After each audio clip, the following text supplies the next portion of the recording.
Un des plus grands problèmes de la Tunisie, c'est la centralisation.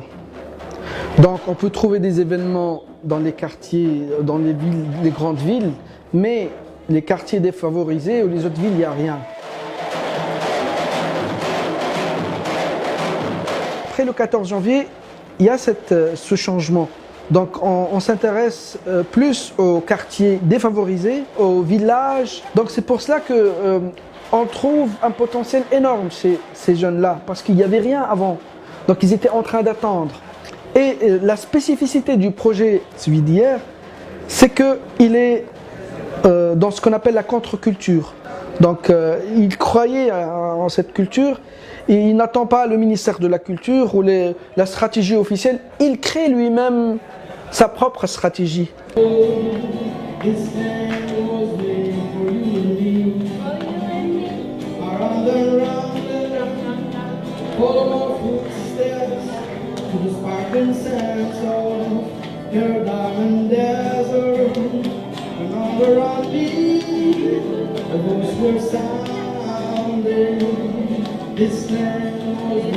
Donc il ne faut pas attendre le ministère de la Culture, il faut créer la culture.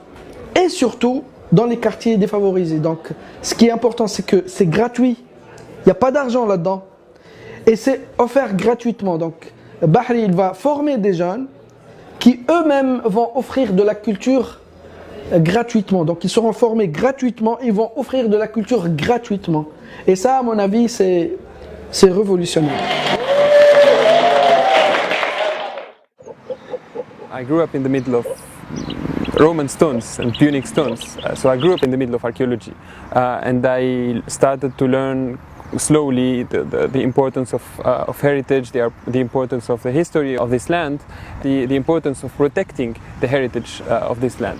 When a nation is created and when a nation is evolving, especially with Tunisia where democracy is being born, we need something to start with, and that thing is history, and history, the core of it is heritage. So the archaeological sites of Tunisia, not only the Islamic sites, but also the Christian, the Roman, the Jewish, the Punic sites, this is actually what made Tunisia what it is today. This is the founding stones of Tunisia, and that's why we need to protect them and we need to keep them. It's part of our history, it's part of our heritage. We need to protect this. Since 2011, something new arrived to the country, which is of course democracy, but most importantly is the sense of citizenship. Tunisians finally started feeling that they were citizens of this country and not just people living here.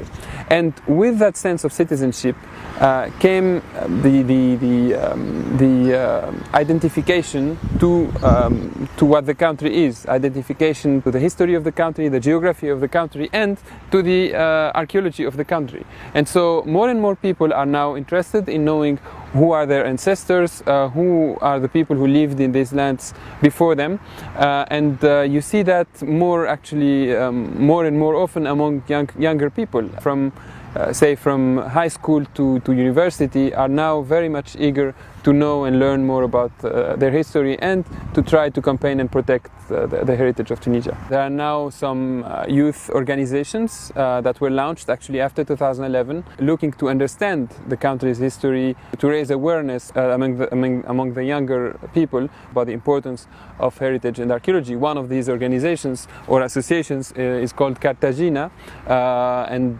Carthagina is actually youth-led, youth-founded, and its members are trying to do actually sometimes monthly, sometimes weekly activities where they bring a lot of people. They just send the call on social media. They ask whoever wants to go to a specific archaeological site.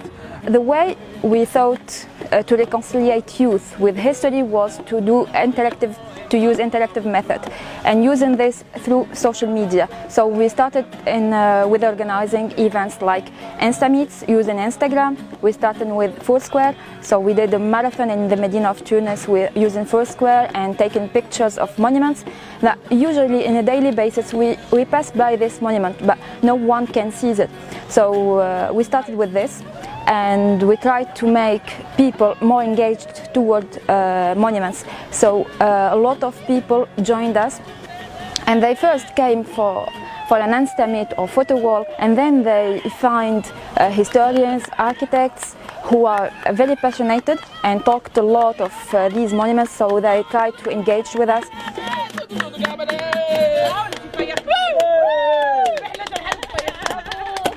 Nobody told us in school that we had Christians. We have Saint Augustine, who is one of the pillars of Christianity, who was a Tunisian. So we're trying to reconcile this and keep in the identity, the Tunisian identity.